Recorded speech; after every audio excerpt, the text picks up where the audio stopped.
India news 24 TV में आपका स्वागत है। इंदौर के एरोड्रम थाना क्षेत्र की posh colony high link city में हुई डकैती का खुलासा पुलिस ने कर दिया है। घटना में शामिल 5 लोगों को पुलिस ने गिरफ्तार कर लिया। दरअसल 30 से 31 जनवरी की दरमियानी रात को हाई लिंक सिटी में चार्टेड अकाउंटेंट के यहाँ नकाबपोश बदमाशों ने डकैती को अंजाम देते हुए लाखों रुपए के जेवरात और नकद ले गए थे। इस पूरी डकैती की साजिश सीए निखिल चोपड़ा की मां निर्मला के भाई के लड़के पिंटू ने रची थी। टांडा निवासी पिंटू सहित 5 लोगों को पुलिस ने पकड़ लिया है। डीआईजी मनीष कपूरिया ने बताया कि घटना में शामिल 5 आरोपियों को गिरफ्तार किया गया है और इन 5 आरोपियों ने अपराध करना स्वीकार किया है और आरोपियों से इंदौर सहित अन्य जिलों में हुई वारदातों के बारे में पूछताछ की जा रही है। इंदौर से संवाददाता बहादुर साहू की खास रिपोर्ट। ट्रैफिक को लेकर किस तरह के आपको कुछ प्लान तैयार किया, कुछ बदलाव दिख रहे हैं, लेकिन फिर भी और ज्यादा इम्प्लीमेंट करने के लिए कैसे आप बढ़ा? देखिए, ये एक प्रायोरिटी है आपकी, मेरी, सभी की, शहर के नागरिकों की, और इसमें सीरियस एफर्ट की ज़रूरत है। मतलब कोई पीस मील का वो नहीं है, इसमें सीरियस एफर्ट करके और हाउ बेस्ट हम इसको सॉर्ट आउट करें, तो सभी के इनपुट्स भी लगेंगे। आप लोग भी सब इसमें प्रबुद्ध हैं, आपको भी आइडियाज़ होंगे। मैं सबको कॉल करके एक बार आपसे आइडियाज़ भी शेयर करूंगा।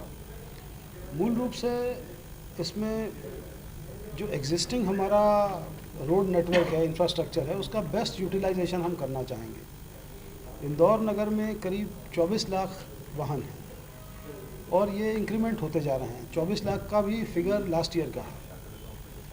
अब इतनी बड़ी संख्या में जब वाहन आते हैं तो वो शाम के और सुबह का कुछ टाइम होता है जब रश आवर्स होते हैं, तो वो सड़क पे आ जाते हैं और ना चाहते हुए भी जाम्स लगते हैं। मैनुअली जितना भी पॉसिबल होगा वो हम कर रहे हैं।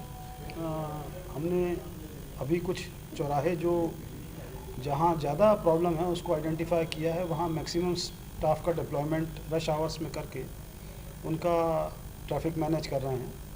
लेकिन कुछ इंफ्रास्ट्रक्चरल चेंजेस भी करने पड़ेंगे, कुछ हमें मार्ग डाइवर्शन भी करने पड़ेंगे और एक ये भी उसमें अपेक्षा रहेगी कि यदि जहाँ एक ऐसा इंस्टीट्यूशन की जहाँ 50 व्यक्ति 100 व्यक्ति काम करते हैं तो उनके लिए बस का या एक पब्लिक ट्रांसपोर्ट का अरेंजमेंट हो जाए, उतनी वाहन सड़क पर कम आएंगे।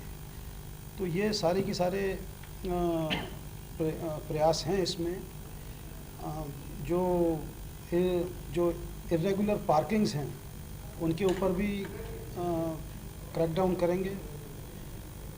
हमारी अपेक्षा ये है कि जो सड़कें हैं वो यातायात के लिए ही रहें, उस पर यदि कोई अतिक्रमण है तो उसको भी प्रयास करके मुक्त किया जाएगा। लेकिन जो भी प्रयास होगा ट्रैफिक को सुचारू करने के लिए और जो शहर के नागरिकों की सुविधा के लिए, वो हम करेंगे।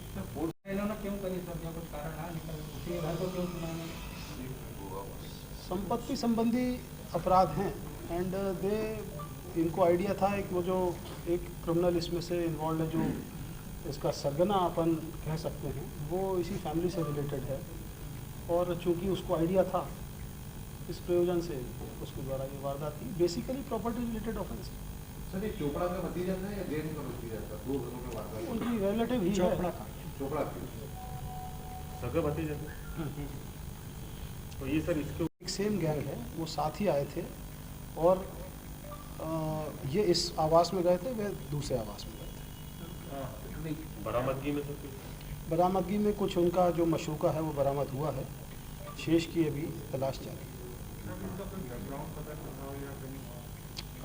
इस इन्वेस्टिगेशन के क्रम में जो मोडस ऑपरेंडी था उससे हमारे ऑफिसर्स बहुत हद तक कन्विंस थे कि ये कहाँ के क्रिमिनल्स हो सकते हैं और वहीं ज़ीरो इन इन्होंने किया था। उसमें टेक्निकल इन्वेस्टिगेशन भी इन्वॉल्व था, उसके डिटेल्स शेयर करना उचित नहीं होगा, लेकिन मैनुअल इंटेलिजेंस और टेक्निकल जो जितना इंटेलिजेंस था उसके आधार पे इन्होंने ज़ीरो इन किया। कुछ फुटेजेस के आधार पे, कुछ फ़ोटोग्राफ्स के आधार पे वहाँ के जो लोकल थे उन्होंने भी हेल्प की। इसमें चूँकि इनाम घोषित था तो मोटिवेशन लेवल भी था और सेंसेशनल वारदात थी, उसका निकाला जाना एक चैलेंज था। इसमें सभी ने बहुत लग के काम किया है और जो दीगर अभी फरार अपराधी हैं जिनका कि इन्होंने खुलासा किया है, उनकी भी अब तलाश वार फुटिंग पे की जाए। कहाँ के रहने वाले? ये एक टांडा गांव पड़ता है धार के पास।